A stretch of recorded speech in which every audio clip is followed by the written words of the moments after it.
Hello, this is Soundout here, and welcome back to the Soundcast, Episode 7, the best of 2016. 2016 is coming to a close literally today. First of all, I do want to apologize. This episode is a day late.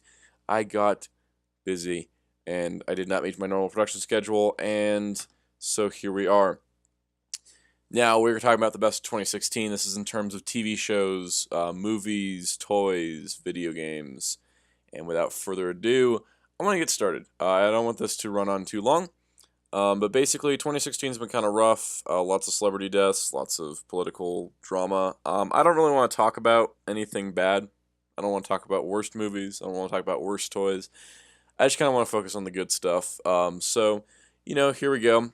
Quick disclaimer. Everything that is on this list is of things that I have watched and things that I have bought and things that I have played.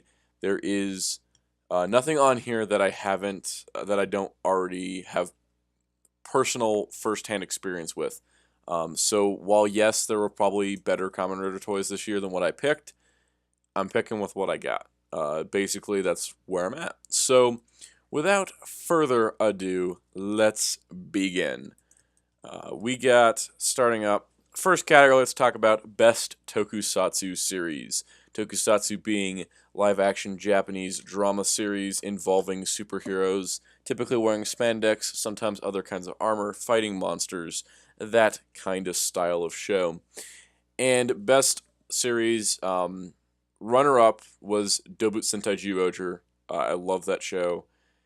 Yeah, I think Ultraman Orb was probably better. I just didn't watch Ultraman Orb, and I probably should get to that sometime. I've heard so many good things about it.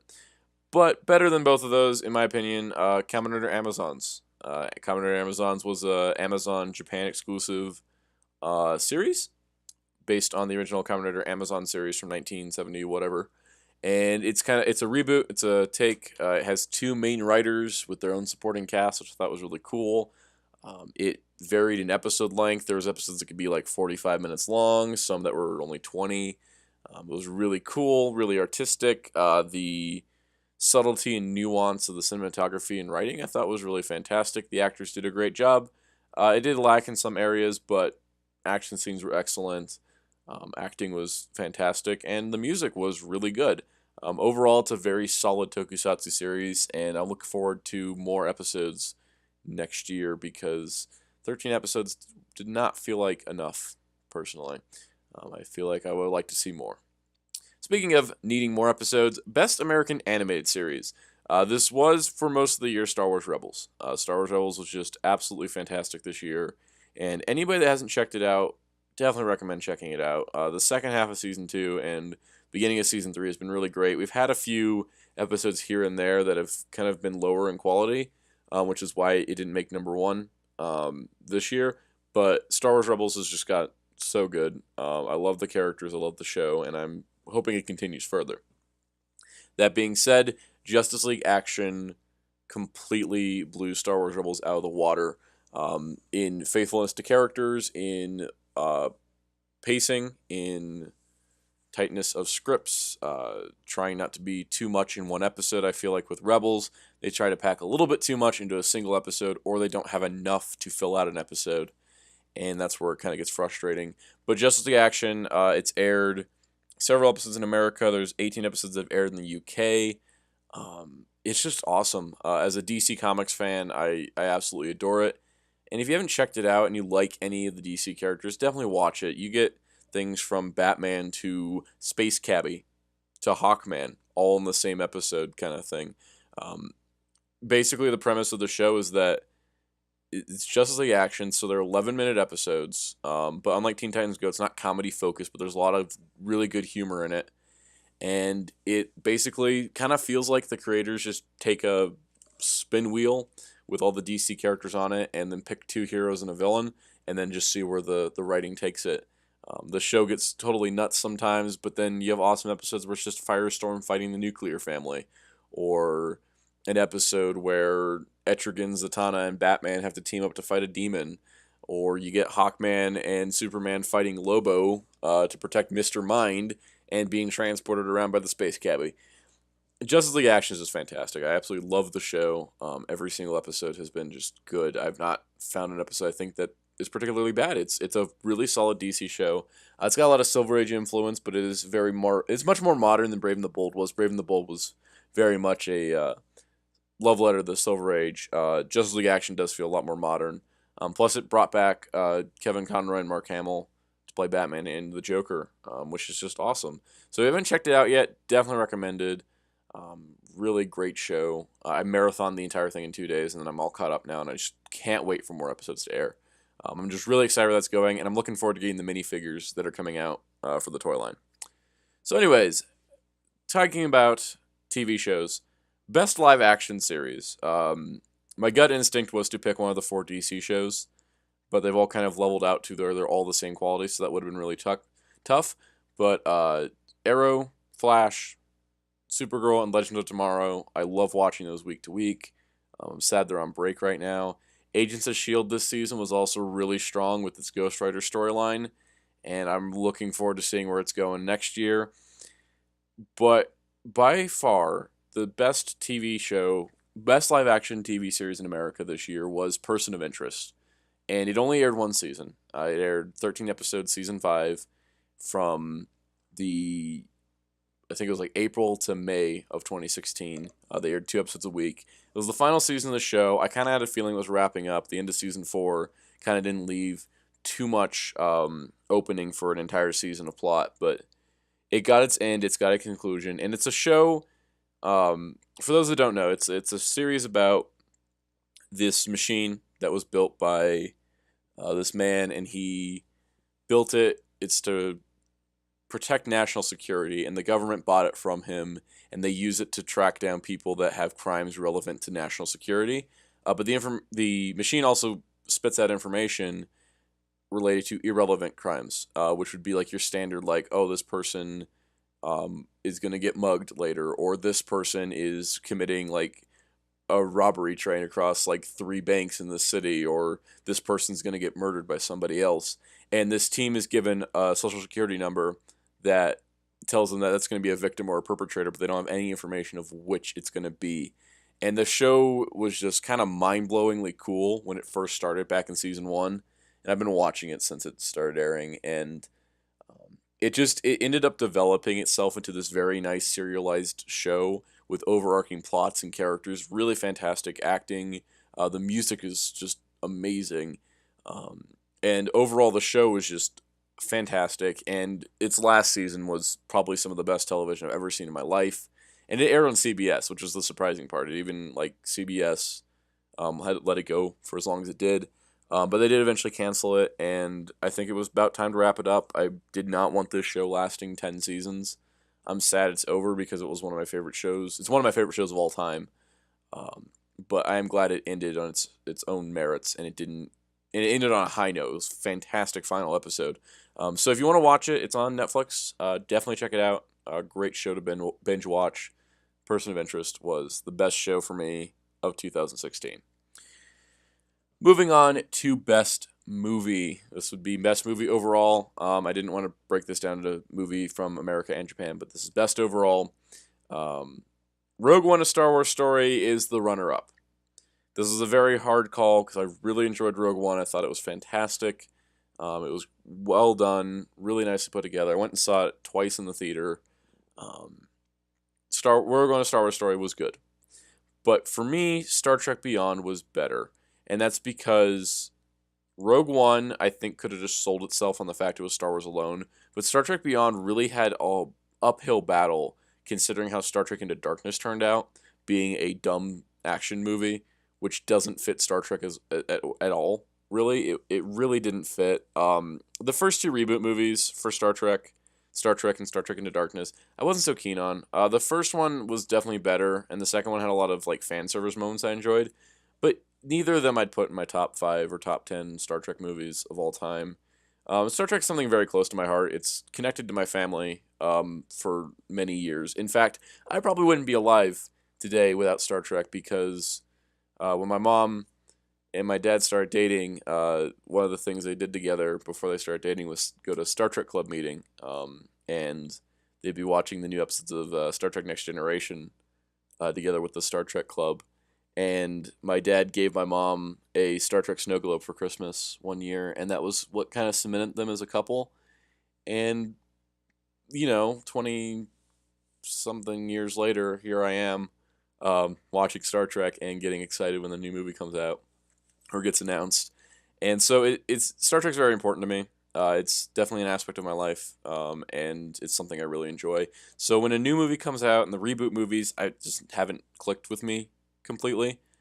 Star Trek Beyond, though, I think was just absolutely fantastic. I was very concerned when I saw the trailers and they were hyping up more of the action scenes, and it was from the director of the Fast and Furious movies, and I was like, oh man, this is not going in a good direction. This is not going towards the deep character, good plots, the good themes of Star Trek that every series tries to portray.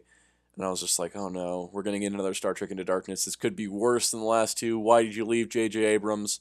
And then I saw the movie. And when I saw the movie, it completely flipped my entire opinion of it. It went from, oh god, this is the worst thing ever, to, oh my god, this may be the best Star Trek movie since Undiscovered Country. And that was in the 80s, like the late 80s. But basically, this movie, it hit every single character perfectly. It gave them more development. Every single character got some moments, some kind of character development, a progression to their story. It progressed the overall story of the Kelvin timeline, and overall, it was just really true to what Star Trek was, and now has become again. And it made me really, really happy. And I think for that was the best movie of 2016 for me, regardless of how you rank it filmmaking wise compared to other films. That was the best movie of 2016 for me because it made such an impact, that just like it completely threw I thought I made my opinion about the movie, and I was like, oh, let me go see it. Let me go see it because it's a Star Trek movie. I should see it. And it was a movie that made me legitimately cry in the theater, and I don't ever do that. Um, Another runner-up for this.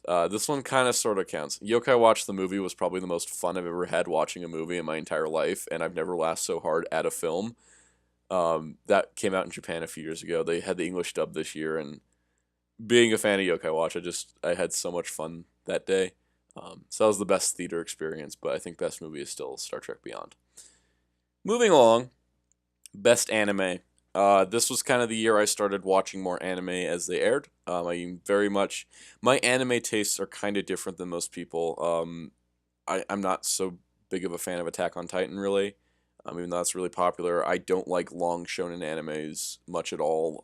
Very few exceptions to that would be like Dragon Ball. I've watched all of that. I'm still trying to catch up on Super. I waited and I was like, I want legal subs. I want to watch this on Crunchyroll. And then I got on Crunchyroll and I was like, oh god, there's like 70 episodes. And I still got like 45 to go or something like that. I don't know what's going on yet. But basically, like, I don't like long shonen animes. Dragon Ball and Yu-Gi-Oh! Are the longest animes that I watch. Um, the Gundam series is a little different because that's kind of more broken up. But basically, I like more mecha animes. Kind of like I like more things that are serialized, especially when it comes to anime. I really like serialized anime. Superhero anime is really fun, like Tiger and Bunny and a lot of the Tatsunoko shows. And so basically, when it comes to me, it's very rarely do I hit like that nice spot where there's an anime airing that I want to watch. This year, I watched Monster Hunter Stories Right On for a little bit. I kind of dropped that. It got really obnoxious and not much was happening. So I was like, I love Monster Hunter, but this doesn't feel like it doesn't have the same things that I fell in love with Monster Hunter for. So I kind of dropped off on that. I heard it got really crazy recently, so I might pick that back up. But there's not that. Mobile Suit Gundam Iron Blooded Orphans, I really, really enjoyed. I'm still enjoying it for a lot of reasons. Mostly just I think the characters in it, less so the plot, less so the villains. The characters and the music keep me going with that show. Though season 2 has been kind of a letdown. It's picking up again, but it was a letdown for a while. Mobile Suit Gundam Unicorn RE0096. I watched like a little bit of that. I haven't gotten to that point in the Universal Century timeline in my watchings lately, so I haven't watched the entire thing. But that was good, but it was kind of a recut of the original Gundam Unicorn. But yeah, I think my number one pick for best anime this year should be no surprise to anybody that's listened to the Soundcast. I did a whole episode on it. Digimon Universe Aptly Monsters. I love this show so much. Monster anime are kind of like my other anime type that I really like, and that's where kind of like Yokai Watch and Digimon, Pokemon all kind of fall into. But Digimon is one of my favorite animes, if not my favorite anime of all time. As such as a whole series. So getting a new Digimon series that's not Digimon Adventure Tri. Digimon Adventure Tri is good for a lot of reasons, but Part 3 made me so sad and depressed that I just couldn't handle life. So yeah, I'm not gonna put that down as best because it made my soul break. But Digimon Universe Aptly Monsters. I picked up my Be Quiet Aptly Drive. That was the other point I was making. Digimon Universe Aptly Monsters. Okay, the Aptly Drive is making noise. I pick it up just to look at it. Uh, Digimon Universe Aptly Monsters. I got completely derailed by this. I'm sorry. Digimon Universe Aptly Monsters is everything that makes Digimon good. Everything that Crosswords Hunters is really lacking, but everything that makes Digimon good is in this show. Every trope that made Digimon what it is here. But it's modernized, it's updated. All the Digimon are now applications instead of just being digital creatures in a computer realm. So they're really realistic and updated. The Apply Drive is the most fun Digivice toy I think I've ever gotten. Um, I'm wearing the Appmon band right now. It does nothing, but I like wearing it because I love this show so much. And every time there's a new episode that airs, I'm just like waiting at my computer. I'm checking like the fan sub sites to see when it comes up, and I'm just like I can't wait. I've not been this excited about an anime ever when watching it while it airs. No currently airing anime has ever made me this excited. I just love this show so much. I've talked about it a whole lot, and that was the first 9 episodes. So much more has happened in the last 4 episodes, and I just love the show. I'm buying more Appmon ships, which is probably not healthy for my budget, but oh well. It's everything that Digimon did back in the day that made it so great and unique. Plus, it's doing something new. Not necessarily new for the anime genre. It's not unique by any means in terms of anime in general. But for Digimon, it's new stuff, and it's really cool, and it's staying true to what Digimon is, and I'm really happy with it. So that's what I'm gonna say. Best anime 2016: Digimon Universe Aptly Monsters. May it continue forever, but maybe not forever because these chips need to stop sometime, or else I'm gonna like lose my mind. But moving on, best comic book. Boom Studios Power Rangers is the runner-up. And before you break out the pitchforks, it is fantastic. Boom Studios has done a great job with their Power Rangers comics, especially this year. They have done a phenomenal job. I've never read Power Rangers comics as good, and that is part of the reason it's number 2. Because the standard for Power Ranger comics was so low, they could just make a good, decent comic and it'd be fine. But it's a great comic. It's probably one of my favorite comic books on the market. But best one of the year is Superman Rebirth. DC Rebirth was the event that was supposed to revitalize the DC universe and put it back to how it was with the heart and the soul that was lacking in the New 52. Not rebooting the continuity again, just kind of restoring those values, the love relationships between characters, the happy, more hopeful tones of Superman. And that's where this comic really nails it. Superman has a wife in the form of Lois. He's got a son in John Kent, the new Superboy. And it's him dealing with being from pre-Flashpoint. And because of Convergence, he hopped Earths and ended up in the post-Flashpoint timeline. And him dealing with the modern day menaces, as well as dealing with stuff from Krypton, picking up the pieces of where New 52 Superman left off when he died. And it's so well written, so well drawn, and it just makes me feel good every time I read a new issue of it. And that, I think, is what is important with a Superman comic. So while Boom Studios Power Rangers, yeah, you're fantastic. Great comics. They didn't have all as much to prove.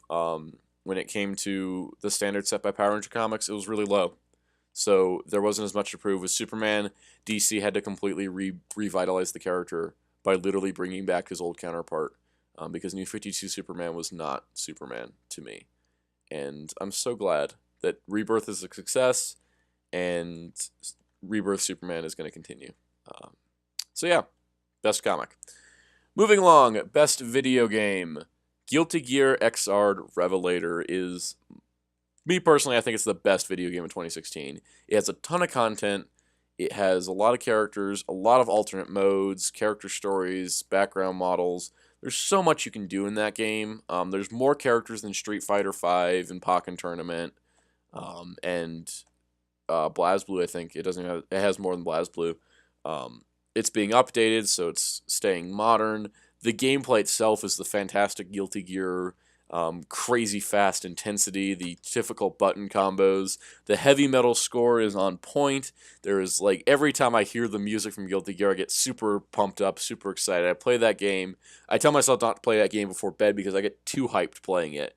It's not for everybody. It's a really hard fighting game, and some people will struggle with it, but I just love it, and I love the difficulty of it. And that's kind of why I don't like BlazBlue, is because to me it feels like a slow Guilty Gear, and that's a personal issue. But yeah, by far, Guilty Gear Xrd Revelator was best game of 2016 for me. It's the best one I played that came out this year. Best album, best musical album. This one, there's a lot of good albums this year, I think.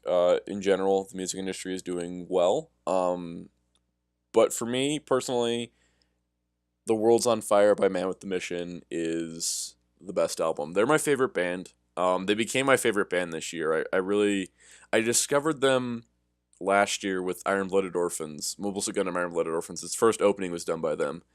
And usually what I'll do for animes I really enjoy, like with Apply Monster, I really recently just bought the single with its theme song on it. So I'll do that. I'll buy the single. I'll be like, okay, let me buy this single. It's going to have tracks by this other artist. Let's see if this artist has other songs I like. Let's see if I like their style. A lot of the time I'm like, oh, okay, this is kind of cool. I'll sometimes look into a little bit more and then I'll kind of stop. But Man with a Mission caught my attention a whole lot, and I just love every song that I've ever heard them do. And I can't say that about any other musical group. That's why they're my favorite band. But basically, I bought a couple singles of theirs, and then when I heard the new album was coming out, and it had Rise Your Flag on it from Iron Blooded Orphans. It also had the Seven Deadly Sins theme that they did. It had the cover song for Street Fighter V for the Japanese promotional videos. I was like, all right, I'm going to go for this. I've liked this band so far, the couple singles I bought. Let me buy a whole album. Let me see how I like it. Every song on this album is just, it's good. All of it's good. You get a mix of English, Japanese, and bilingual tracks. It's really good stuff. They've really gotten really good at making bilingual music for English, Japanese that feels balanced and nice.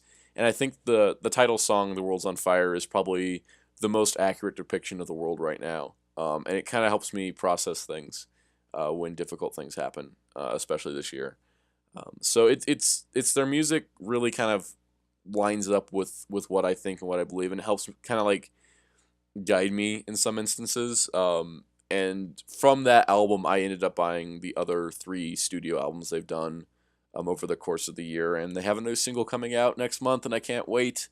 I'm super excited. This group is just great. I love it. And so many of their songs kind of resonate with me, and I can kind of like, it's the music in my heart that Musy Mom would be proud of me for following. All right, so we're going to jump straight ahead to toy categories now that we're out of the media. Best SH Figure Arts Release, Kamen Rider Amazon Omega. I want to talk about this guy in a review, so I'm not going to go over him too much here. Basically, he has all the style and accuracy of a Shinkocho Seiho without all the complicated accessories. He's just streamlined, he's simple, he's fun to use. Great figure. Best non-figure arts Japanese figure is Sentinel Toys' Tatsunoko Hero Gear Friender. Now, Friender is Kashan's faithful sidekick, and Sentinel Toys made a Kashan a couple years ago, and they reissued him in this year along with his buddy Friender, came out for the first time. Great figure. I've never had anything from Sentinel Toys. Kashan and Friender are probably 2 of the best action figures I have on my desk. And I really love them, and I really love that Friender got made. So I might review them some point, but they're really good. Best Transformer of the Year, Unite Warriors Computron. Another thing I probably won't review, but it's just a fantastic release. He took the American one was just a very basic repaint, not much new tooling or new accessories. The Japanese one was just like, all right, we're going to use the same Silverbolt mold, but completely change it, give everybody new weapons, make everything fantastic. Unite Warriors Compitrons is great. Look up reviews of it online. If you look at the comparison, just even the picture to picture, Hasbro versus Takara, not even any comparison. Takara's Computron is fantastic. Also this year, Titans Return Fortress Maximus was also cool. But I feel like if he had a weapon or two, it would have made him a little bit better. Best Power Ranger toy, Legacy 6-inch figures. I have completely gushed about these enough, I think, already. So if you want to hear me talk about Legacy 6-inch Power Ranger figures, go check out my 2 reviews of them. They're on my channel. I might link them here. But yeah, go check those out. I talk all about how those are great. Best Kamen Rider toy, another thing I reviewed, the Deluxe Amazon's Driver. It was a premium Bandai item, but it was the only Rider toy I bought this year. Ghost and X-Aid have not caught my attention. Ghost I thought was bad overall when I was watching part of it, and X-Aid is not something I want to watch. It's not gelling with me too much. But last category, Best Super Sentai toy, Duo Changer Final. I haven't gotten around to reviewing him yet. Okay, I actually filmed the video. I haven't gotten out to posting it yet. But the Duo Changer Final took everything that the Duo Changer, the Whale Change-A-Gun, and the Duo the Light did and wrapped it up into one cube. It's a really great Sentai Changer. It's got more sounds than I think in any other Sentai Changer I have, and it's all self-contained, which is just fantastic. Overall, Geoger's toy line was really good, and it got me into Super Sentai more. I got more into Super Sentai this year than I think I've ever been. I think I'm more of a fan of Sentai now than I have ever been in the past, and I'm really glad for that. So, overall, while 2016 was kind of a crappy year for a lot of reasons, DC Comics came back in Rebirth and won me back over. It. I was questioning why I was a DC Comics fan last year, and I'm glad that I'm back with that. Power Rangers got me hyped again with this movie and Ninja Steel, and Zyuohger got me paying attention to Sentai, and I've started watching things like Live Man and just loving Live Man and Die Ranger. I'm going to start watching Kaku Ranger soon. I've been buying more Sentai Mecha. I finally figured out this year what I really like, regardless of how things are going to go, if movie quality dips for DC, or if comic quality dips for DC, or if Power Rangers movie sucks and I hate it. Whatever it is, DC Comics, Power Rangers, Super Sentai, Kamen Rider, and Transformers are the 5 main things that I really like. And while I may falter here and there and drop off, like maybe I won't buy a bunch of Transformers for a while because I don't like how things are turning out. I may not buy a bunch of Kamen Rider stuff. I'm kind of like got everything I want at this point. Last Showa Rider comes out next month for Figuarts. I may just stick to Power Rangers, Sentai, DC. Who knows? Things are always changing, but I've kind of like cemented, like, I know what my anime tastes are, I know what my music tastes are, I know what my superhero likes and dislikes are, I know what my Japanese live action television likes and dislikes, I know what kind of toys I like collecting. While I felt kind of lost the last couple years, this year, I think with the events that happened, it put things in perspective to the point where I really understand who I am and what I like and where I'm going with this YouTube channel. So stay tuned for 2017. I got a lot of great videos planned. I got plenty of Geodes reviews. I want to try and knock those out all in January. And when I hit 9,000 subscribers, I have a planned special review week that I want to do when I hit 9,000, which should happen soon. I'm almost there. So thank you everybody out there, that my almost 9,000 subscribers. Anyone that's listening to this, thank you so much. Tell me in the comments below what you would like to see in 2016. I recently picked up Voltron Legendary Defender Lions, so you can expect reviews of those soon. Power Rangers Movie Megazord, I've got the T-Rex Zord, and I'm looking forward to the other ones. And I'm going all in on Q Ranger. I'm ready to do this with at least the mecha. I may not go all in on the roleplay, but I'm going for the mecha. And let me know if you want to see more Digimon reviews for Appley Monsters. Tell me in the comments below. I'm extremely passionate about it, but I'm not sure if everybody else wants to see videos of those. Let me know in the comments below. Hit the like button if you like this video. Subscribe to new episodes of the Soundcast coming out every Friday. Hopefully I don't miss a deadline again, but every Friday. And until next time, this is Soundout saying goodbye.